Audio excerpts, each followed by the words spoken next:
For too long, the men of Ashby-de-la-Zouch, a small market town in the heart of rural England, have sported lockdown haircuts, from mullets to buzz cuts. That is all set to change this weekend, as the next phase of the government's plan to reopen the country's economy swings into action. Ashby's barbershops have sat empty for over 3 months, but the 4th of July will see scissors and clippers at the ready. We spoke to the owner of one barbershop. What steps have you taken to ensure a smooth opening on July the 4th? So our main concern initially would have been the volume of people. Obviously we're a busy shop, so it tends to be quite crowded in here, especially on like a Saturday afternoon. So we switched over to appointments. So we normally do a walk-in service, switched over to appointments, and you can sort of regulate how many people are in. So there's 4 of us working. That means there'll be a maximum of 4 people sat in the chairs. We're going to sort of try and space out inside if we've got the room, the social distancing. However, we're going to use the front as well. Obviously, people will turn up pretty much on their appointment time, ready to jump in. So hopefully, it should be a pretty smooth transition in that sense. And could you talk me through the process of getting a haircut? It will be to arrive to your appointment sort of promptly on time. You'll be welcomed outside by one of our sort of apprentices. They'll take your name, obviously record that you're here. That, in that sense, goes for the track and trace as well. We've got names, everything on record there. They'll then be asked to wait outside while, after the previous customers left, the surfaces will be sanitised. All the clippers, clipper heads, combs, scissors, all be disinfected.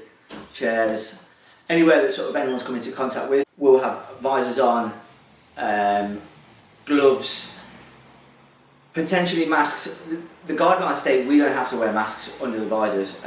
Similarly, customers don't. So we've said that masks are encouraged but not essential.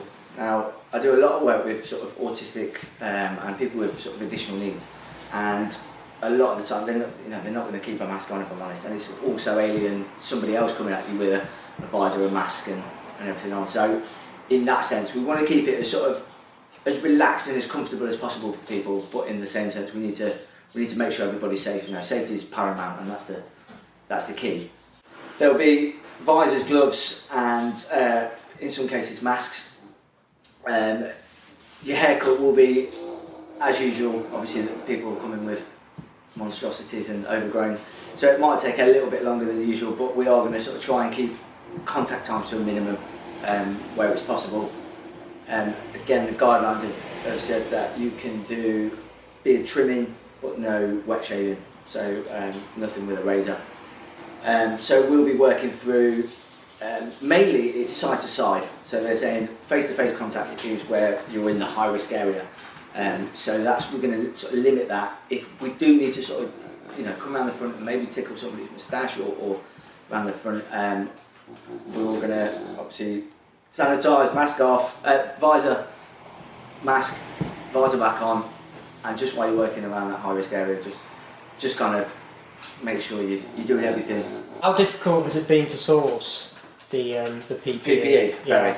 Very. We're finding now, I was looking last night just for forward planning for things like, you might have seen the barber side in the blue liquid in the jars you see in a lot of barber shops. It's almost impossible to come by, and if you can come by it, it's extortionate. So it's took prices sky high. Even clippers, things like that, have become really difficult to get. I think because a lot of people haven't been buying them for home use. Even the professional stuff has doubled in price. Do you worry about the risk of either catching or spreading coronavirus? Massively. It's a huge risk. My wife had pneumonia sort of back in the last year, so if she was to contract it, she's already had sort of respiratory issues with that. I've got a young baby. Well, I say young baby, he's 3-year-old. Dempsey, one of the other lads, he's got a 18-month-old. So we're kind of getting to the point where you've got to think of not only your own safety and sort of your colleagues. It's if you was to contract it, are you going to take it home? Obviously, we're seeing numerous people a day. Are you then passing on to the next customer and the next customer? And I think the main thing is just to keep up to scratch with absolutely everything.